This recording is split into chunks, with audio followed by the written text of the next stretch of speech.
Hey guys, this is Matt. Welcome back to my channel. And today we are going to tear down this 13b REW. Now, I will say that this isn't going to be a complete how-to because I just don't have a complete engine to show you how to do that. So I think most people like to just kind of see the block torn apart anyway. I don't have a lot of history on this motor other than it came from a left-hand drive FD that was driving when it was wrecked, and that wreck caused a little bit of a fire in the engine bay. So we've got a little bit of a crispy wire situation going on here, which is, it's all good because a lot of that would probably get replaced anyway given the age of these cars. So it's got a little rust on it, so I have some concerns that it potentially was sitting outside or at least exposed to the elements for a little bit of time, but I didn't pay a lot of money for this, so even if just a few of the pieces are good and we can reuse them, I've at least made my money back. And I got a couple extra parts that went, not necessarily to this engine, but kind of thrown in with the deal. So you're probably asking yourself, how much would you pay for something like this? If you had compression numbers and you knew that it ran, I mean, you're probably talking $1,200, $1,500 all day. Now, it kind of depends on if you're going to get the intake, the manifolds and exhaust manifolds and all that kind of stuff and what you're looking to do with it. If you had a complete engine and it had great compression numbers, you're probably paying north of $2,000 US for it. I did pay, let's just call it $450 because, like I said, I've got some other parts thrown in there with the deal. But let's say $450 for the engine as it sits now. I have not messed with it. I have no idea what we're about to find. Still something I felt comfortable not getting hosed on if it was in terrible condition. I don't want to turn it too much, but I do know that the engine it does freely turn. So I do know that there isn't any issues, hopefully, with that. I'm not going to turn it too much because, you know, I don't think there's any oil in the system. I will go over a few tips and tricks of things that might be useful if you're going to be doing an engine teardown, whether it's a 13B or not. In a lot of ways, it's going to be an educational experience for myself. So I have never taken apart a 13B like completely apart. Doing this will give me some experience, which is it worth $450 to do that? Probably not. So for me, when I found this, it's not like I have huge plans for this, but it did open a lot of opportunities for me. I don't really know what the condition of the engine is in my FD. I do know that it has decent compression numbers, but this one would be one that we could go ahead and tear down, rebuild, see what the condition's in, and maybe get this block fully built so that it could just be swapped into that, you know, without having a huge delay of downtime of not being able to drive the car, but and also I would have extra parts if I need them. So biggest thing today is going to be taking this apart, seeing what's usable, what's not, and then if, you know, I do have a good block and do have good rotors and E-shaft and all that kind of good stuff, then it really kind of boils down to what do I want to do? Do I want to, you know, potentially part this out and make a few bucks that I could put on some other parts? Because even if I rebuild this, I still have to get turbo manifolds, I still have to do fueling, I still have to do a lot of things, you know, the port work, the machining, all that. So even if I did get a good deal on this, there's still a lot more money that has to be done, new seals, all that good stuff. So I'll grab the camera real quick and give you a quick overview of what we've got, and then we'll start tearing into this thing.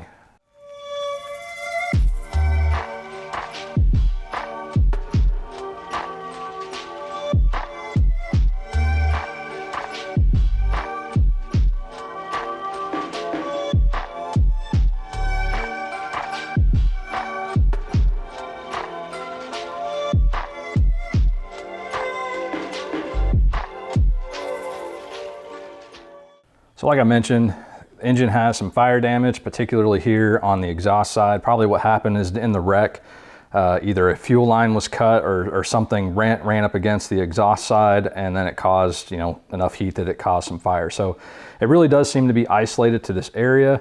The oil filler neck is obviously toast. It's completely melted, but nothing on this side of the engine has any kind of melting or otherwise damage. So I feel like this side of the engine was spared, but then, you know, the top side, which would have been underneath the intake manifold, it definitely got some damage. It has the flywheel, but didn't come with the clutch, which of course there's a little bit of surface rust on here, so that had to all get cleaned up if we reuse that.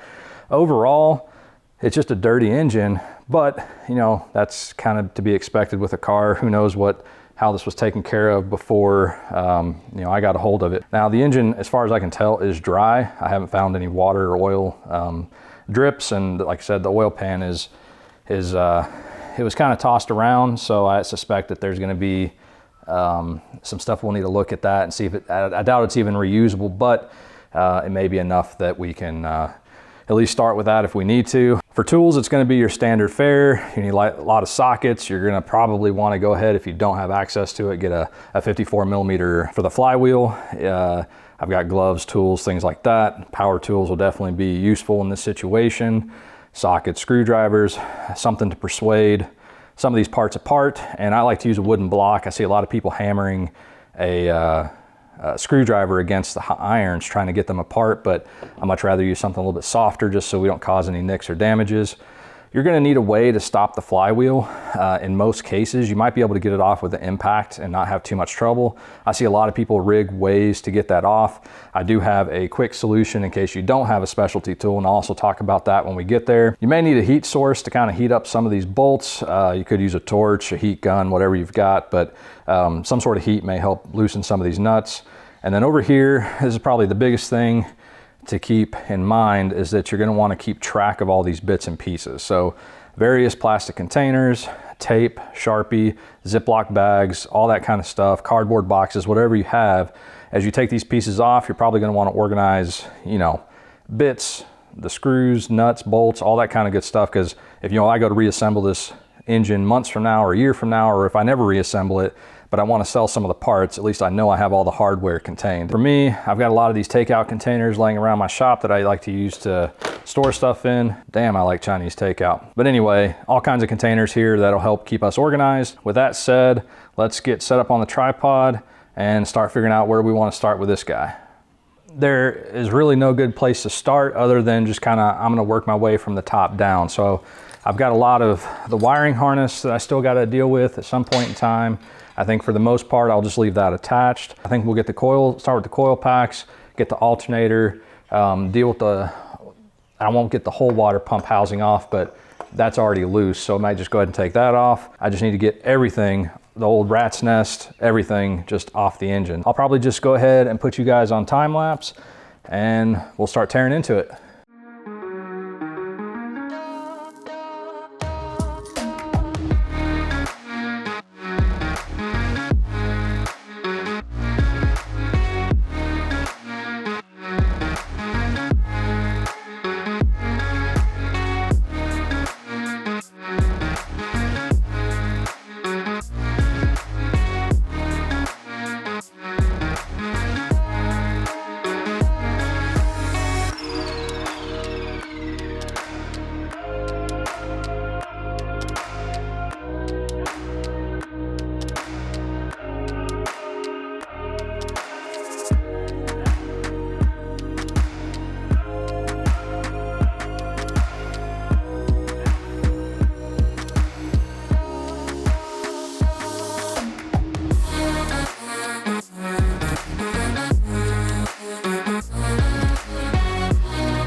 A big part of why I didn't want to do a how-to is because I knew that I would have to tear some of this up even more to get it off. Case in point, the wiring is just, it's toast. So there's really, and the connectors are all melted as well. So, you know, in order for, I basically have the wiring harness and the rat's nest off, except for these last connections. So these guys, I'm just gonna do my best and come up here and try to cut them at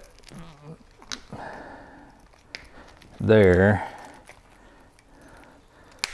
So certainly that's not how you would do it on your engine, but now this is all free. So, you know, there's just bits all burnt and broken and crusty, and yeah, for the most part, everything else is looking like it was spared. That's good news, but I got a few more vacuum lines and fuel lines to get off and some sensors. So I'm gonna set this junk aside and we'll keep on with the teardown.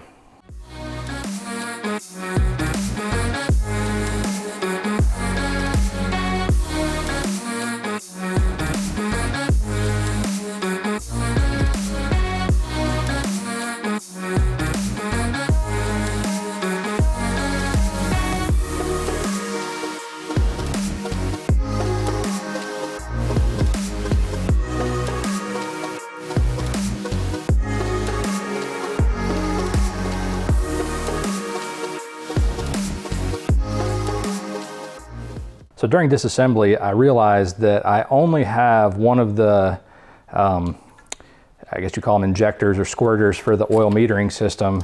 And because this side, it actually looks like it may or may not have been there for a while because there's corrosion and stuff on there. So I don't know if that's since the engine came out. The banjo bolt that goes onto that is quite rusty too. So hopefully that just means somebody took it off when the engine was wrecked and used it for something else, or maybe the car's been running without it, or maybe that's why there was a fire in the car, who knows. So that's not a good sign. So I'm hoping that we'll need to check this rear housing out really closely. So now I've got the whole top cleaned up. I need to probably go ahead and get the water pump off, go ahead and get the oil metering system off, go ahead and get this, it's part of the exhaust manifold. I've got to take the crank angle sensors off, but you know, that pretty much gets us down to the front iron.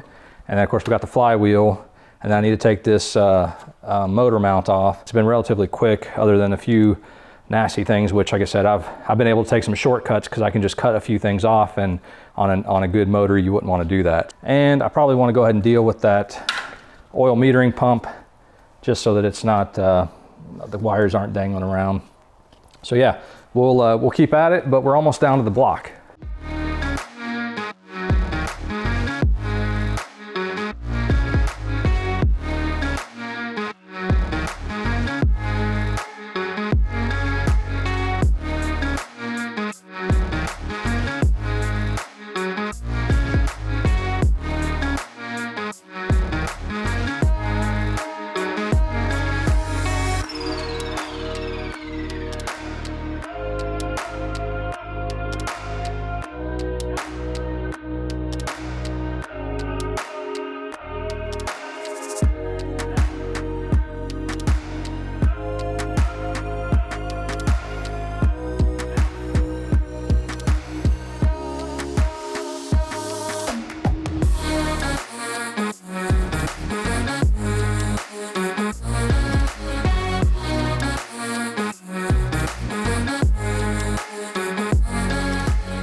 So I ran into my first road bump, and it was this, from your angle, it's the bottom left bolt that supports the exhaust manifold, and you just can't go straight at it with a socket.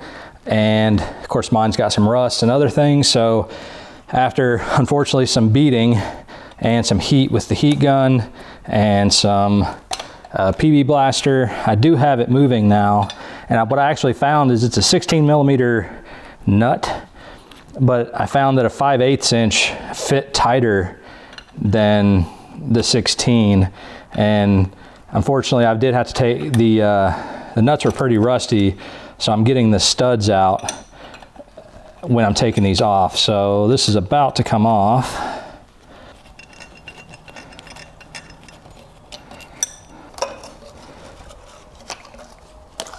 With the exhaust manifold off, I think we can go ahead and get that water pump off.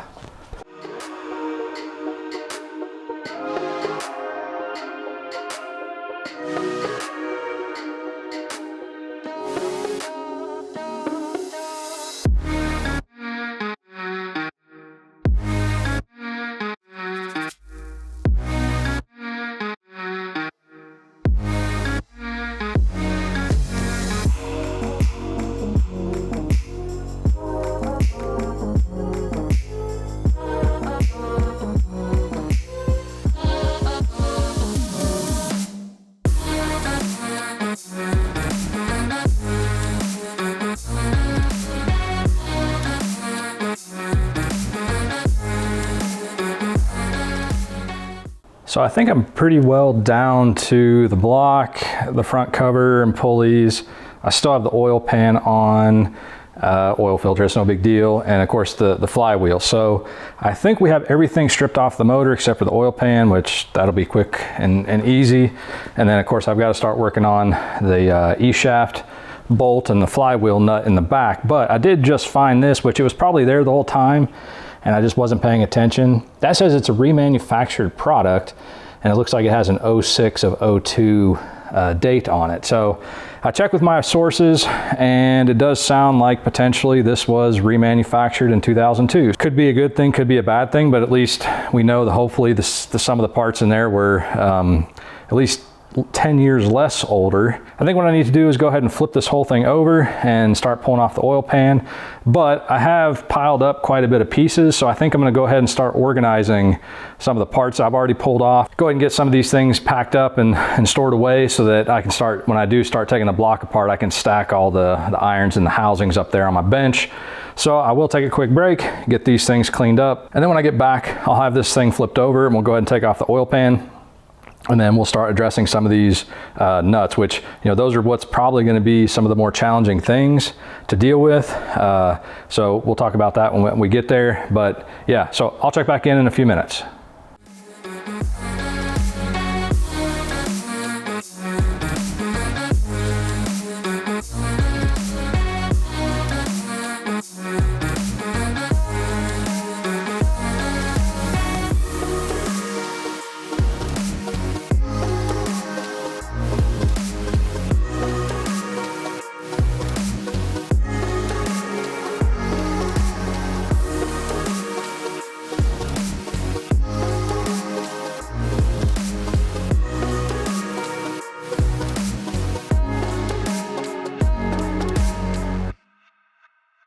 Before I flip this over, I want to go ahead and lock down the flywheel and see if I can get this flywheel nut off. That traditionally is a difficult thing just because of how, I think it's like 350 foot-pounds of torque that those things are put on, and then give them some time and they can get seized pretty well. So there are obviously the appropriate tools to do this. I do see a lot of people doing this online and other YouTube videos where they rig up different things, and it surely works, but you know, you're basically having to rig something that could break or could cause damage. So if you don't happen to have a flywheel lock tool, I bet your engine stand came with a bunch of these little arms that you're not using, or you can get some from a buddy.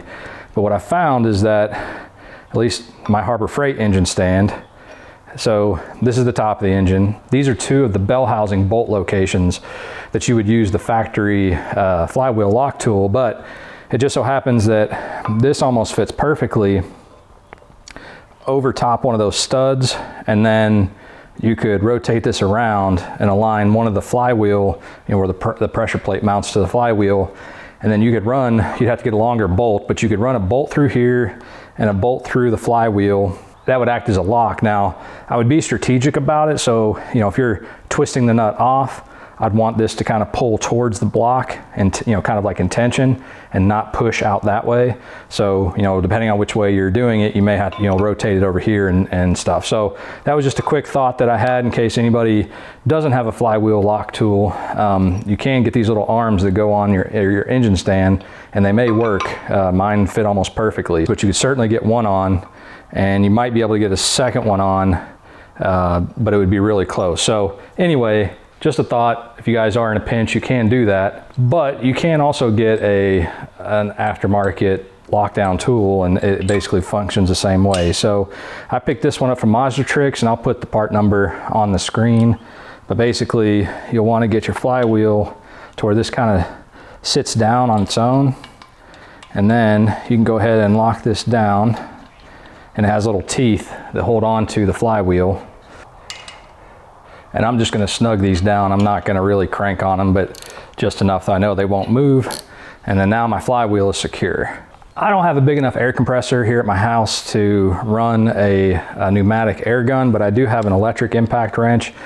This one's Milwaukee. I'll put the information on the screen in the description below, but I think it's rated for 600 foot-pounds of loosening, nut loosening power.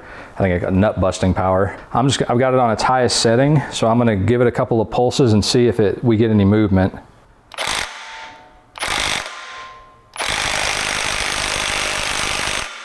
Hopefully I didn't blow your eardrums out, but that is not budging, at least so far. Yeah, so I'm not sure that is going to work. But again, it is a 54mm nut. So I did spray some 13b blaster on there, hoping that would penetrate down in there. And what I'll probably have to do is apply some heat to it, and that'll help it expand, and then it should twist right off. We can work on that after we try to get the E-shaft bolt off. Again, inside here, you have another stubborn bolt that's typically difficult to get out. So we'll go ahead and give this one a try. And if neither of these will come loose with the impact, I will try a breaker bar with an extension, like a pipe extension, see if that helps. If that doesn't work, then I'm gonna have to go ahead and heat these up and then see if we can get them off from there. But I think what I'm gonna go ahead and do is pull the pulley off and get that out of my way.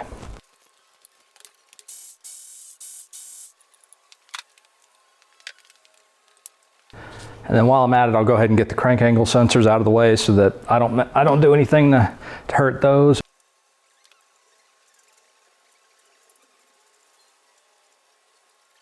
Same thing with this one. I'm gonna try to back it out with my impact wrench. So let's see if we have any luck here.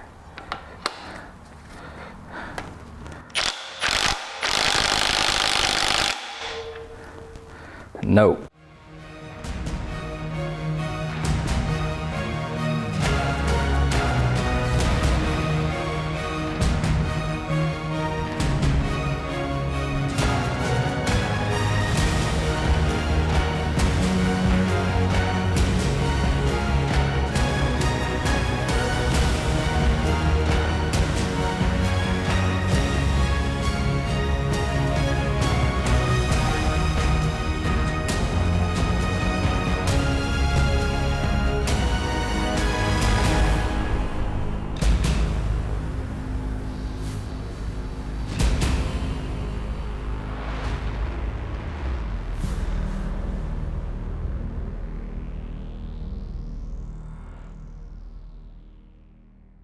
So you probably saw me try a couple different things, but for the most part, I just heated this guy up with my heat gun. I think my heat gun goes to like 1200 or 1600 degrees, so it got plenty hot. It was actually smoking, and it's still quite warm. So I'll let that cool for another second, but I basically used my lift and propped it on one leg of the engine stand so I could really crank on it. And I just used the handle off my lift, and it didn't really take that much to break it loose. But you know, the source of the trouble for these is all of the, I guess that's Loctite that they put on there. So, you know, with that heat, it definitely helped pull that off. So what I'll do is I'll just let that sit there for a second, and then I'll tilt the engine up so that we can start taking off this front cover and the rest of this jazz. And I will just mention real quick that when I was putting my socket away, I just hit this one more time, and apparently I had already loosened it. So that guy's already loose, and this is loose. So really now we can go ahead and disassemble this thing and see what we've got. But let me get this thing turned over. So with this flipped over, we can go ahead and start disassembly. I will keep this tray here, kind of start collecting parts. Of course, we've got the thermal pellet and spring down inside, which I'll probably eventually replace those with a solid one from like Atkins. Go ahead and get that last spring out of there.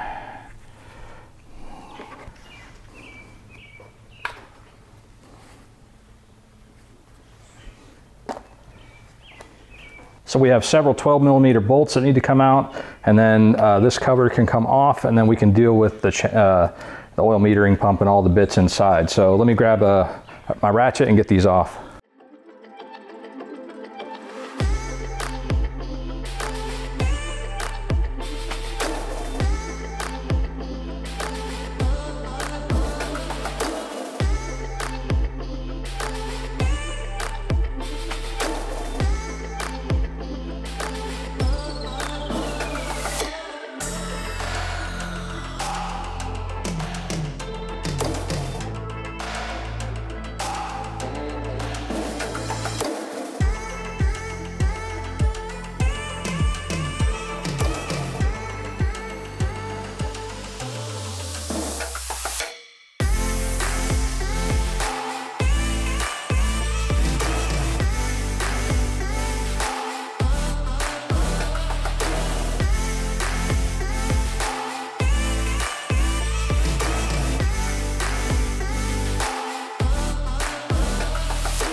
I know that's not the official way to get a flywheel off, but that's what I had, and I don't have the tools to pull that. So just beat on it a little bit and it should come out. I'm not even sure if I'll get this repurposed or what I'll do with this guy.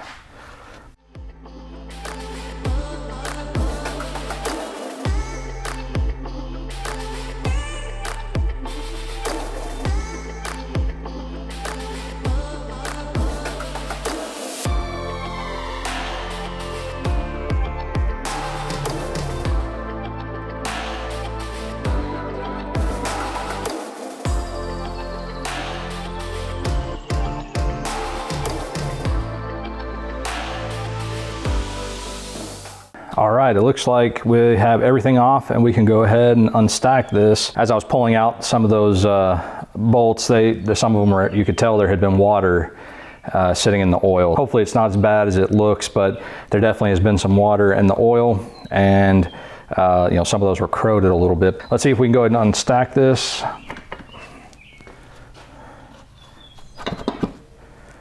And let's see what we've got.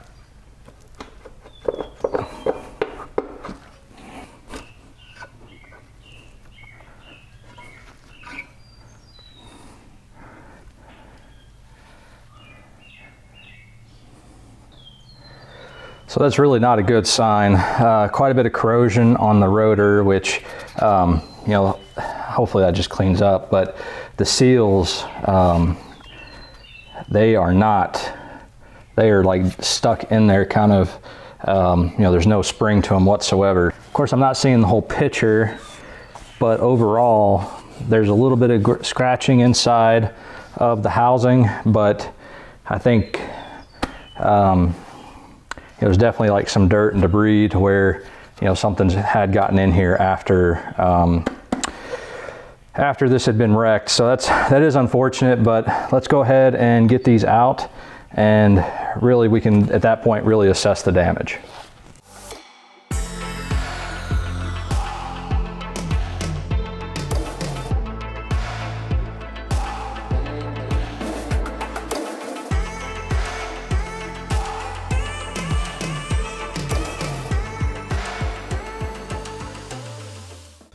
So definitely some unfortunate looking crap and corrosion. I don't know how much some of that will just clean off. I mean, for the most part, it seems like it's just wiping off. So might just take a brush to those just to see if I can knock any of this off. But again, well, I can just barely move the apex seals, but they're definitely rusted in there. So yeah, definitely, oh man. I mean, some of these are really sunk in there. So I'll have to clean these up and see if they're even savable, but at least right now it's hard to assess if they've had any detonation issues, or I'm not seeing any gouging. Obviously I've got some debris and things I need to clean off, but you know, it looks like all the seals are there. So hopefully if the engine was in operation, you know, when it wrecked, that it's in good shape. Difficult to tell in the housings. There's a little bit of marks, but again, hard to tell what is corrosion and dust versus actual an issue. I'm gonna set this aside and we'll get this rear housing off. Yeah, just looking at it, I'm gonna guess that most of this housing is probably toast. Those look like scratches, and I can kind of, even with my glove on, I can kind of feel them. So again, it's what you get, what to expect on a motor you have no history on, but I will set this aside for now, and we'll continue taking the eccentric shaft off and get this next iron out.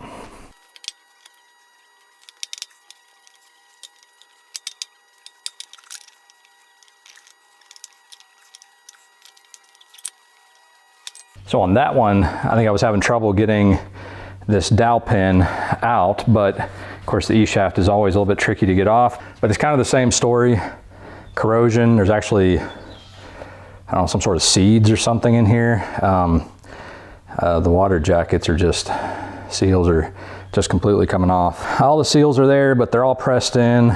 Really not too sure, you know, what condition they're actually gonna end up being in. So I will go ahead and finish this and get this rotor out, and then we'll look at this housing. But again, I can kind of tell it's got some scratches on it.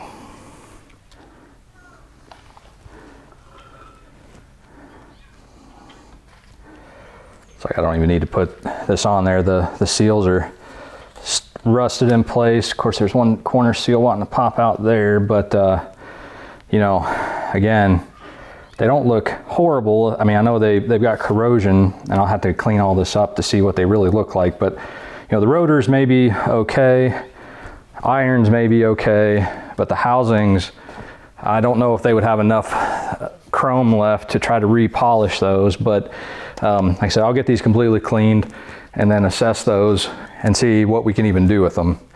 But for completeness sake, we can go ahead and take this front housing off. Water in there.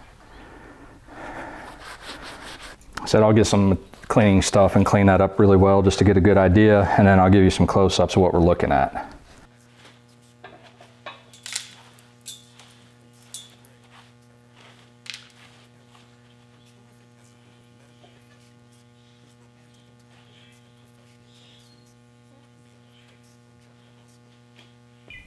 So while I was putting my tools up, I just kind of looked over everything, and again, I'm only $450-ish into this, so I do think I have enough good parts that if I wanted to make my money back, I could sell rotors after they're cleaned up, assuming they're going to be okay. They should be okay. The front, or what would be the rear housing, is probably, it might be okay with a polish. You know, this rear housing has definitely got some, you know, you can feel it, and plus it, you know, the rust is kind of eating away at it. But, you know, this was the housing that, you know, looks like the injector for the oil metering system was either missing or not installed, or something was going on there, which I can't imagine it was just missing, because this thing would have had terrible compression. But you know, this is the one that seems to have more damage. So who knows if that's the reason or not, but possibly. But you know, the irons are probably good. They need a good cleaning. I'm not seeing or feeling any significant scratches or gouging, or I'm not seeing a lot of swirl marks on those, so they'll definitely need to be cleaned up. And of course, I've got an E-shaft that looks like it's in good condition, and a bunch of other parts. So, you know, other than the housings potentially, you know, the rest of the motor is probably usable. I would probably want to send this off to a shop, just, you know, them to surface everything and confirm that, and measure, you know, take the widths and make sure everything's looking okay. You know, there's just enough here that makes me think that possibly there was something wrong with the motor even then, because the only way you would have got these scratches are you know, while the motor was running. Like I said, I'm not going to bore you with cleaning all this up, but I will clean it up in my free time, and I'll check in and let you guys know kind of what happened and what things kind of look like after they're all cleaned up. I'm not super bummed, but at the same time, I was kind of hoping I would end up with at least a second motor that I could send off and start getting the machine work. So that does mean that I probably will end up using the motor that's in my car, unless I can find a good deal on some either used or new housings. I've got to kind of make some calls and figure out where I'm going to get the machine work done anyway. And I still have a lot of parts that I need to go ahead and label and get cleaned up and then tossed in my parts box.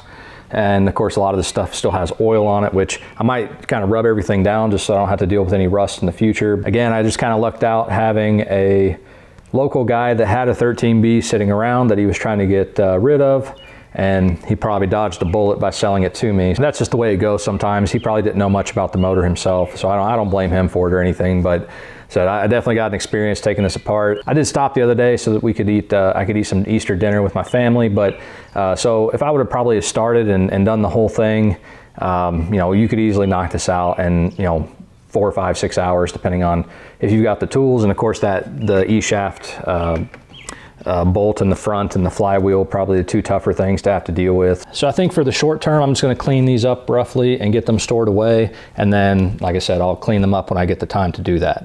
Hopefully you guys got at least some use or something out of this video, but like I said, there's tons of 13B teardown videos down there. And like I said, for me, the biggest things are keeping my parts organized. And then now we're gonna go through everything and see how really damaged everything is. So thank you guys for watching. And as always, if you have any questions about anything, you can leave them down below or hit me up on Instagram or Facebook. I'm gonna go ahead and clean up my tools, and I'm gonna see you guys in the next one.